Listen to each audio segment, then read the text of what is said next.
That's where Danny Greene was different. He had no fear. He had this ambition to take over. Nothing was going to stop him.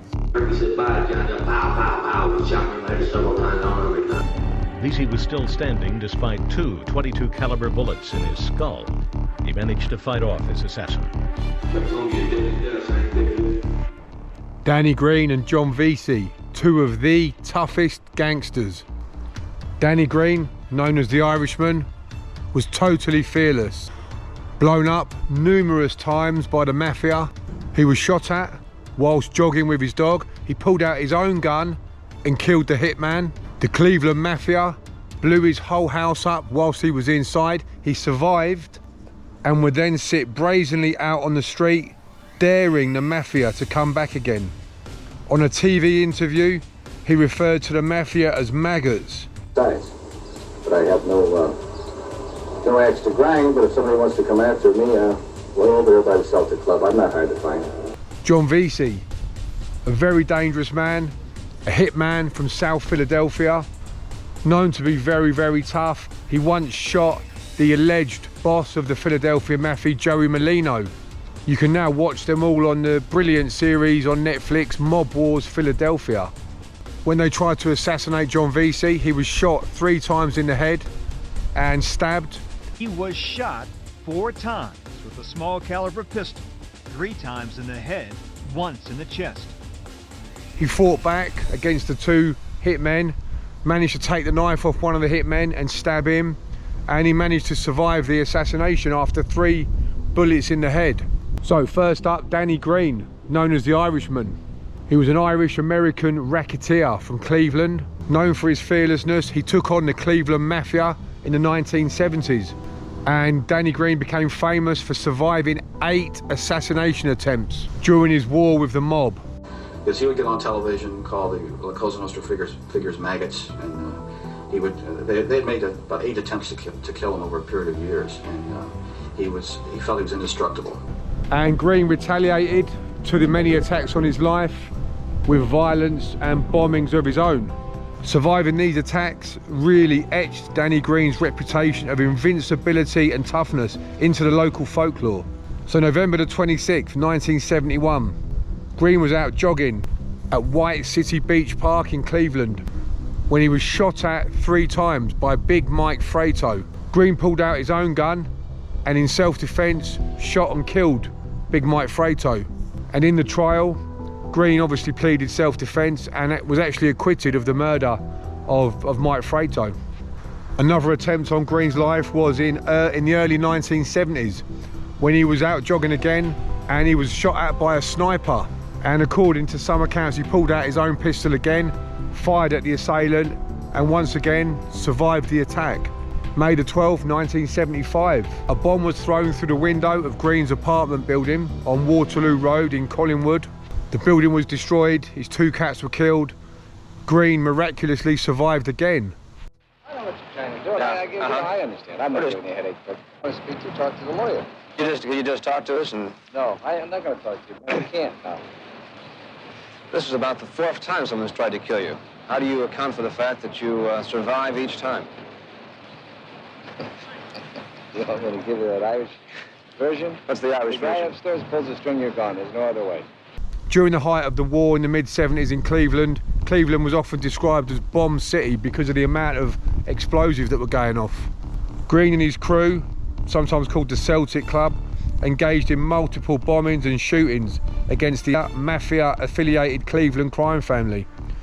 Estimates suggest Greene may have had involvement in up to 3/4 of the car bombings in that area over a certain period. So May the 17th, 1977, Greene's ally, John Nardi, was killed by a car bomb outside the Teamsters Hall in Cleveland. This was part of the escalation of the war. There's so many legendary stories of Danny Greene, but there's also a story of when he went down to the local bikers hangout and he turned up with a stick of dynamite, asking them to come out, lit the dynamite on the front porch and waited until they all came out. But Danny Greene's luck eventually ran out. October the 6th, 1977, Greene was killed in a car bomb in Lyndhurst. He had gone to a dentist appointment.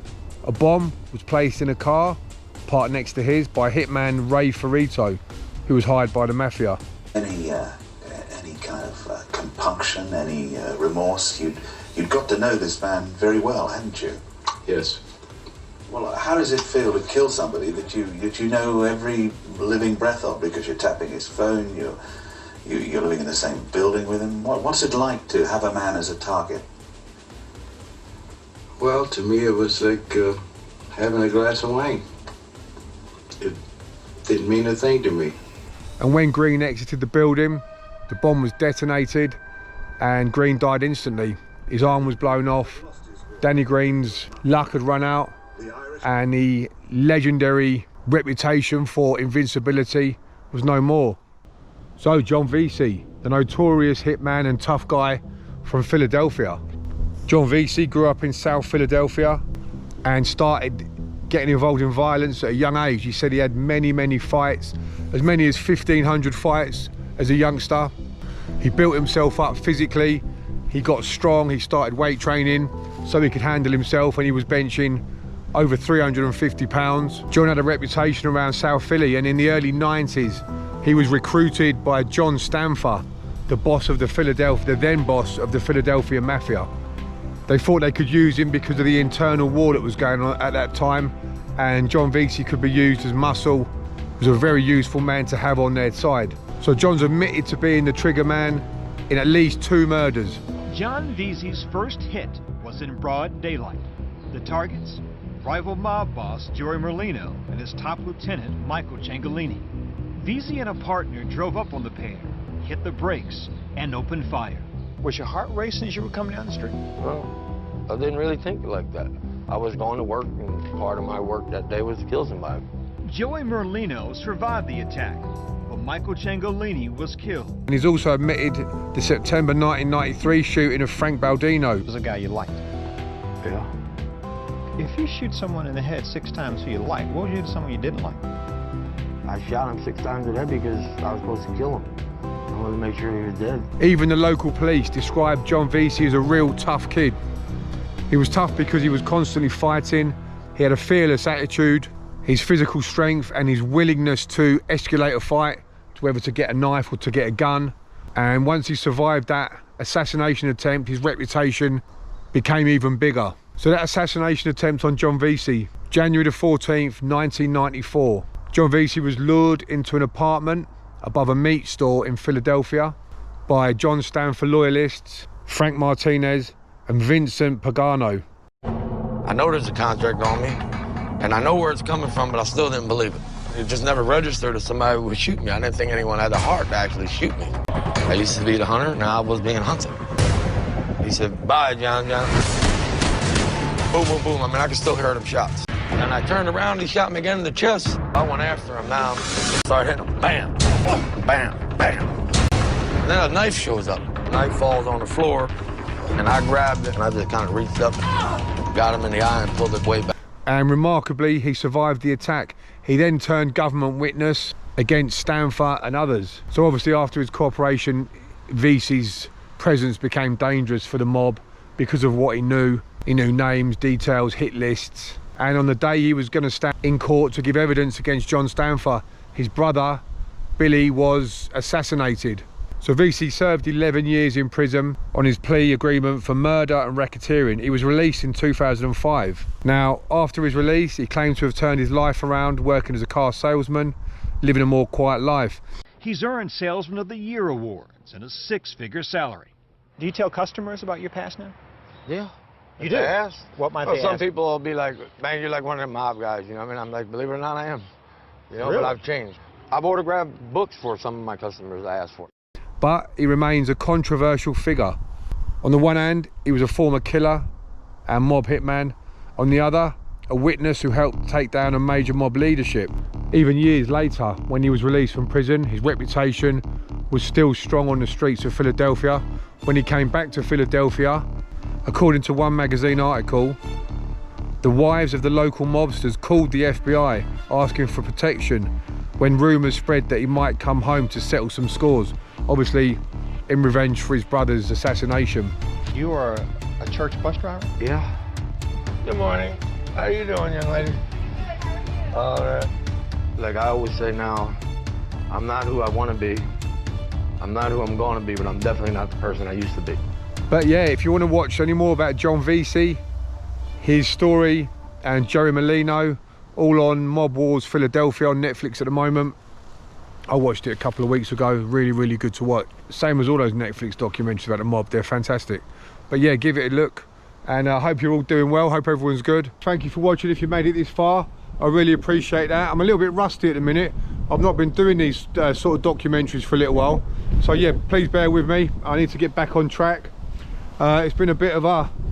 I've been doing a bit of a deep dive into what's been going on in the world and Britain and this situation with everything, and it's been a bit depressing, to be honest, because I've been immersing myself in the news, and I don't normally do that. I've not been doing that for 15-20 years because I always found it gloomy.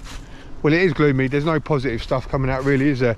So I've sort of been reading a lot of books, been watching a lot of news, and got a little bit too much into it, watching way too much YouTube and TV. I don't watch the mainstream media. I watch obviously the independent journalism and stuff.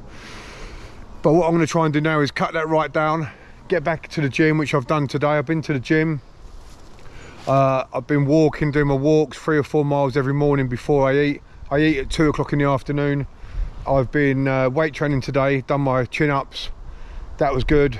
It just keeps me away from switching that TV on and seeing what's going on with the news. Obviously, I wanted to know what was going on with our country at one point, and I wanted to know the situation, and I overdo it with everything. I immerse myself too much into it, and it sort of took over. I was watching news constantly, and I should have known better, but yeah, I'm going to try and find a balance between that. I'm going to keep up to date on the news, and I'm going to balance it out with my fresh air, quiet, away from the electronics and stuff like that. But let me know how you're all doing. Let me know what you're all up to. Let me know what you thought of the video. Let me know any other videos you'd like me to do. And yeah, I hope you're all doing well. Hope everyone's good. And I'm also going to try it now. I'm getting baptised in 3 weeks in Dagenham with Chris Lambriano and John Wedger, which I'm looking forward to. Chris, I spoke to Chris this morning. He's rung me up and said, we've got a date for you. So that I'm looking forward to. Gonna really try now to get on a nice track, nice path of living healthy, living clean, living well, and yeah, make the most of that, and really going forward. So I feel very positive today since I spoke to Chris. I feel very positive. It's been a beautiful day. I've managed to come out, and I had to redo this video because I filmed it once already about a week ago, and it would not download onto my phone from the GoPro. So I've redone it, reshot it all in the same place I did it in the churchyard where I did it a week ago, and I've done it again, so that's good. I can work on it tonight. But yeah, things seem to be coming together. I've just got to stay positive. We've all got to stay positive and stay strong. And yeah, thank you for watching, everyone, and I look forward to seeing you all on the next video. Thank you.